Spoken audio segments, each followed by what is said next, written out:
இருக்கிறது? இப்பதான் வீட்டுக்கு வந்தேன். அங்க ஆபீஸ்ல தான் பெரிய தொல்லையா இருந்தா வீட்டுக்கு வந்தாலும் பெரிய தொல்லையா மா யாரும் வெளியே வெயிட் பண்றாங்க. நீங்க என்னமா டீ பார்த்துருக்கீங்க? உங்க டீ தான் சோறு போட போதா?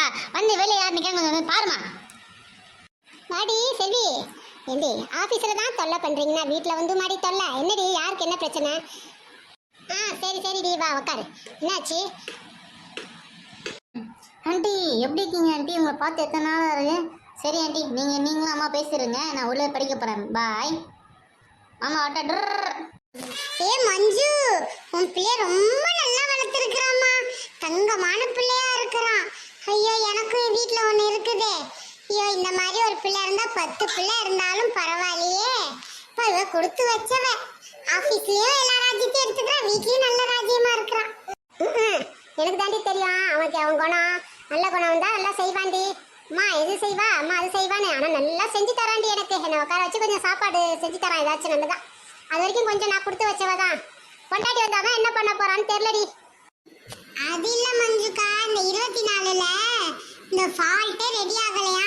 என் தலையை போட்டு உருட்டி என் தலைப்பாரு எப்படி நட்டு நிற்கிதுன்னு அவ்வளோ டென்ஷன் கொடுக்குறாங்க. அதை வந்து வாண்ட சொல்லிட்டு போலான்னு தான்க்கா வந்தேன். ஆண்டி அவனாடி பெரிய இன்சையாச்சு அவன். சரி சரி, நான் பிரகாஷை விட்டு பாட்டு பார்க்க சொல்லிட்டேனே, அவன் என்ன பண்ணான்? இன்னும் போய் பார்க்கலையோ? சரி சரி, எப்படியாவது பார்க்க சொல்லிடலாம். சரி இந்த மஞ்சு நீயும் கொஞ்சம் சாப்பிடு. டேஸ்டியா ஏதோ பண்ணியிருக்கிறான், நல்ல டேஸ்டா பண்றானே. ஏதோ ஆலு டிக்கா போல இருக்கு, உருளைக்கிழங்குன்னு தெரியுது. ஆனால் இந்த மாதிரிலாம் எனக்கு செய்ய தெரியலையே. நல்லா சொல்லி கொடுத்து வளர்த்துருக்க, உனக்கு ஜாலி தான்.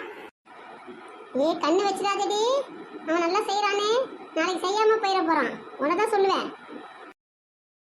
சரி மஞ்சுக்கா, அந்த ஃபால்ட்டை பத்தி சொல்லதான் வந்தேன். சரி நான் கிளம்புறேன், நாளைக்கு ஆபீஸ்ல பாப்போம். பாய். சரி சரிடி, பாய்னா பார்த்து போ. என்னம்மா ஆண்டி போயிட்டாங்களா?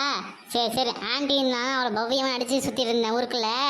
அண்ணனுக்கு போயிட்டு நல்லா முருங்கெல்லாம் பேப்பர் ரோஸ் தோசை வைக்கிறாங்க. போங்க டக்குனு டைம் போ போ போ மஞ்சே. சரி சரி, என்ன பண்றது? நான் போய் தோசை ஒன்று சுட்டு எடுத்து வரேன். தொட்டுக்கதான் ஒன்றுமே இல்லையாடா. சரி இட்லி பொடி வச்சு சாப்பிட்றியா? சரி ஓகே. சரிம்மா, நீங்கள் சொல்கிறீங்க, என்ன பண்ணுறது, நம்ம வாழ்க்கை அப்படி. ஆனால் அப்படின்னு சொல்ல பார்த்தீங்களா, ஒழுங்கு மாதிரியே சட்னி அரைங்க. என்னென்ன இட்லி பொடி சாப்பிட சொல்கிறீங்களா? புளி பச்சாலும் புல்ல தின்னாது, தெரியுமா தெரியாதா? ஒழுங்கு மாதிரியே போயிட்டு சட்னி சுடுங்க, இல்லை சாம்பார் செய்யுங்க. வெண்ண போ, நீ போய் சுட்டுக்கோ. நான் ஏதோ சுட்டு கொடுத்தா பொடி வச்சு சாப்பிடுவேன்னு நான் பார்த்தேன். நீ இவ்வளோ கேட்குறல்ல, போய் சுட்டுக்கடா போடா. ஓகே ஃப்ரெண்ட்ஸ், இதோட நாங்கள் வீடியோ முடிச்சுக்கிறோம். ஏன்னா இதுக்கு மேலே எங்கள் கண்டென்ட் இல்லை. நாங்கள் வந்து ஒரு இதோட எடுத்துகிட்டு போனோம் நினச்சோம், ஆனால் இது வேற மாதிரி ஒரு இதில் மாறிடுச்சு. And then signing off, bye bye. Okay friends, bye. இதோட நாங்கள் வீடியோ முடிச்சுக்கிறோம். நீங்கள் இந்த கண்டென்ட்டில் வந்த மாதிரி அம்மாவெல்லாம் எடுத்து பேசக்கூடாது, வீட்டில் இருக்கிறத சாப்பிடணும். இதெல்லாம் ஒரு ஜஸ்ட் ஃபார் ஃபன்னு தான். ஸோ அம்மானா நமக்கு முக்கியம். Okay bye. இந்த வீடியோ பிடிச்சிருந்தா லைக் பண்ணுங்கள், ஷேர் பண்ணுங்கள், கமெண்ட்ஸ் பண்ணுங்கள் and subscribe my channel. Thank you.